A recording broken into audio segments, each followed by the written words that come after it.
Tapos yung mabubunot pa na tanong para sa'yo, hindi mo kayang sagutin. Speechless siya, diba? Ganon din sila sa law school. Speechless sila dun sa mga teacher nila. Tapos mumurahin lang sila. Ay, sino nga ba namang hindi masisiraan, ano?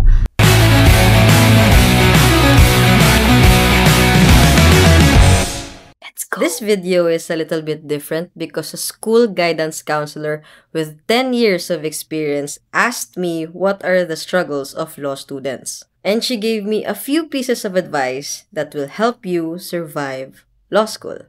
Enjoy! Okay, so ngayon ito yung ating unang podcast na, no? May maganda tayong pag-uusap ngayon. Ready na ba kayo? So, ano bang usual struggle ng isang law school student? Attorney Math. Struggle number 1. Diba? Nagiging speechless sila sa dami ng binabasa nila, guys. Yan yung pinakaunang struggle kasi nasa speechless sila pagdating sa klase. Kasi approach ng pagtuturo sa law school, it's Socratic method. You have to read a lot. Tapos yung mabubunot pa na tanong para sa'yo, hindi mo kayang sagutin. Speechless siya, diba? Ganon din sila sa law school. Speechless sila dun sa mga teacher nila. Tapos mumurahin lang sila. Ay, sino nga ba namang hindi masisiraan, ano? Okay, nakapagsalita ba siya? Hindi! Ako lang lahat nagsalita. Eto na nga, balikan na nga natin. Ang dami ko nang sinasabi. Siyempre, in-next yun na yung video kasi nonsense na yung sinasabi ko. So, dito na tayo sa may sense na topic. Okay?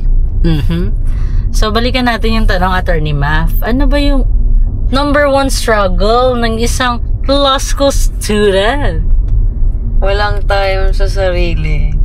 Walang time sa sarili. Wala ding time sa mga taong mahalaga sa kanila.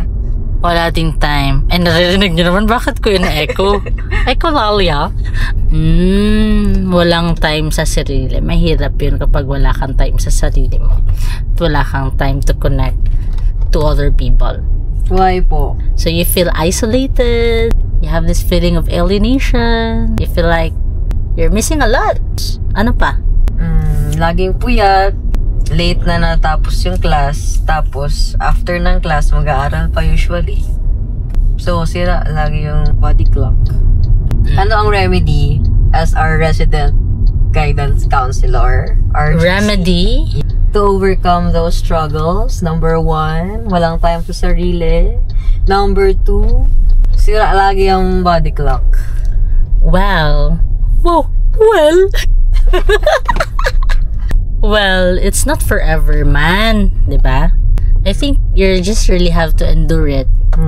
You have to sacrifice those years para makomplete mo yung law school na yun. But of course, para hindi ka masira along the process. Ano ba yung alternative, the least that you can do for yourself na maramdaman mong inaalagaan yung sarili mo?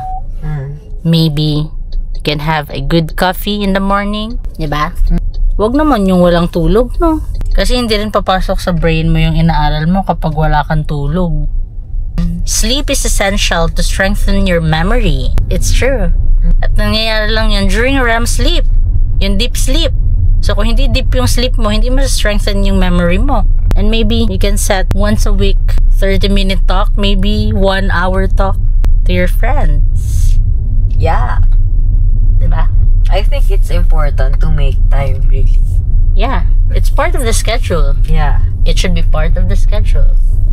And I think one problem then with law students that they keep on encountering is most of them, they tend to gain weight upon entering law school, especially during the bar review. Yeah. Kasi nga, stress eating. Kain ng peanuts, yung nuts, it's really high in calories. Tapos wala pang exercise. Meron bang studies that show that exercise makes your brain healthy? Yeah, pero hindi siya literally na-expand yung brain. Ma-activate yung brain mo. The more you move, the more it becomes activated. So that's one of your advice as a guidance counselor. Yeah, but not necessarily that you have to go to the gym. Movement, it's enough for your brain to be activated. So maybe a simple walk. So walk ka ng marami, papuntang school, papuntang using elevator, you use the stairs, para lang may movement ka kung sa bahay ka, your work from home, then you're studying at home. Make time na tumayo ka, mag-stretching, ganyan. Kasi mas gumagana yung brain, tama ba? Mas gumagana yung brain kapag gumagalaw din yung body. So, yan muna ngayon, ano? Kasi, tayo, pumapatak ang oras. Ang bawat oras ay mahalaga.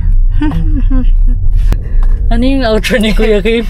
Laging tandaan na ang buhay ay weather lang. Minsan, makakakuha kayo ng matino at sa madalas na panahon ay hindi. Okay, bye.